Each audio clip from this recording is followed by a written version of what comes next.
I'm Michelle Druba, and I am the founder and leader of the Attachment Parenting Group in Clovis, New Mexico. Today I don't want to talk to you about attachment parenting, though. I want to talk to you about breastfeeding. It's a big issue to a lot of people. It's controversial to a lot of people. And to me, it's a personal issue. I chose to breastfeed my child.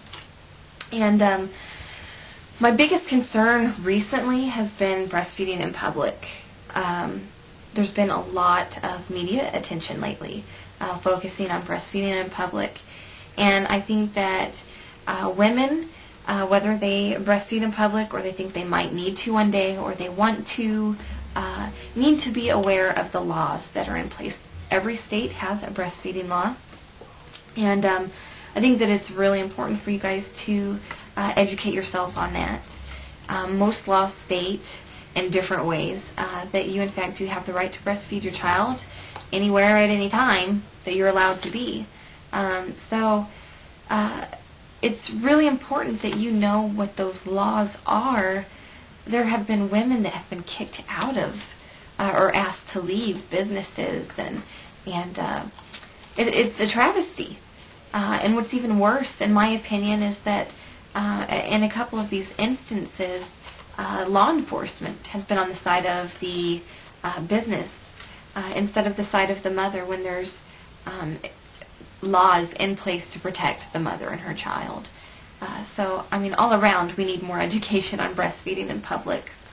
So I really urge you to do the research and just Google breastfeeding laws. And then usually that'll take you somewhere where you can click on your state and find out exactly what those laws are to protect you so that you know. So if you do choose to breastfeed in public, you know what your rights are. Another issue that you need to be aware about is that many states now have laws protecting nursing moms as far as working nursing moms. Many states have laws that state that an employer must provide a clean, sanitary, private place for you to pump your breast milk or to nurse your child. I know that in some of the bigger cities, some of the big corporations have daycare centers in their businesses, and these women are allowed extended lunch breaks so that they can stop by the daycare center and nurse their children. Some are allowed extended lunch breaks so that they can go home and pump or nurse their children. So I really urge you as well, if you're a working mom who really wants to try your best to nurse your child, to find out what your rights are.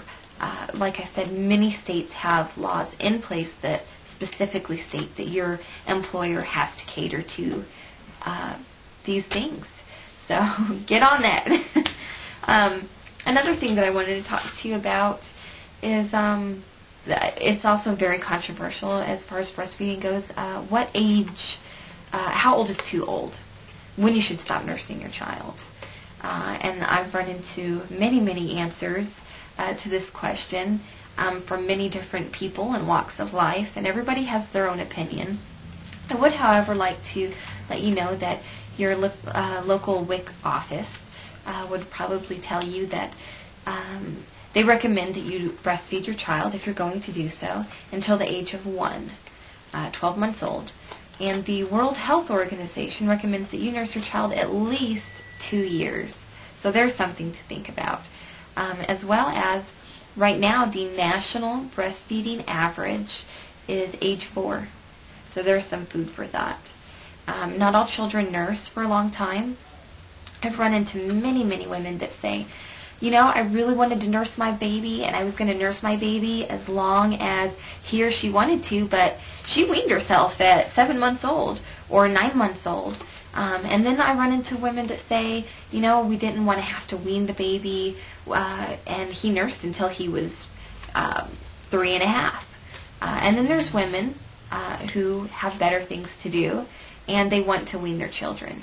My opinion on this subject is, no matter what, if you nurse your child, you are doing them a great service. So props to all of you moms who have chosen to breastfeed your children, even if it's for a couple of weeks. You've given them the best and most awesome start. There's lots of research and science out there now that really supports breastfeeding and really says that it is, in fact, the best start you can give your child and the best way to feed your child.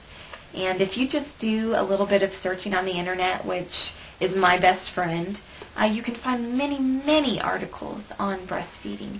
And I was really surprised whenever I started my research on breastfeeding of all of the things that I was coming across that said things like breastfeeding reduces the risk of breast cancer and breastfeeding reduces the risk of leukemia. And that's great for a mother to hear. But there's also great, great benefits to your child, and many of those are it reduces or eliminates the risk of childhood diabetes and asthma and allergies, and arthritis was brought up, different cancers, and all of those are good in my book. Anything I can do to reduce any kind of illness in my child is awesome. So I just wanted to bring those up to you too, and encourage you to do a little bit of research if you're not totally educated on the benefits of breastfeeding, because there are so many out there, not to mention the issues with bonding and being close to your child. There are many health benefits, many, many health benefits. So anyway, that's basically all I have to say about breastfeeding. I just really wanted to urge you to get educated and find out what your laws are, because I just see it more and more happening. Women who are, in a sense, being taken advantage of or being railroaded and looked at like they're criminals because they're choosing to breastfeed their children in an airport or a restaurant. They're feeding their child, and that's my belief. So find out what the laws are. If you want to nurse and work, find out what the laws are protecting you there as well. And next up, I guess, is going to be my attachment parenting and breastfeeding video. So I will see you soon. Bye.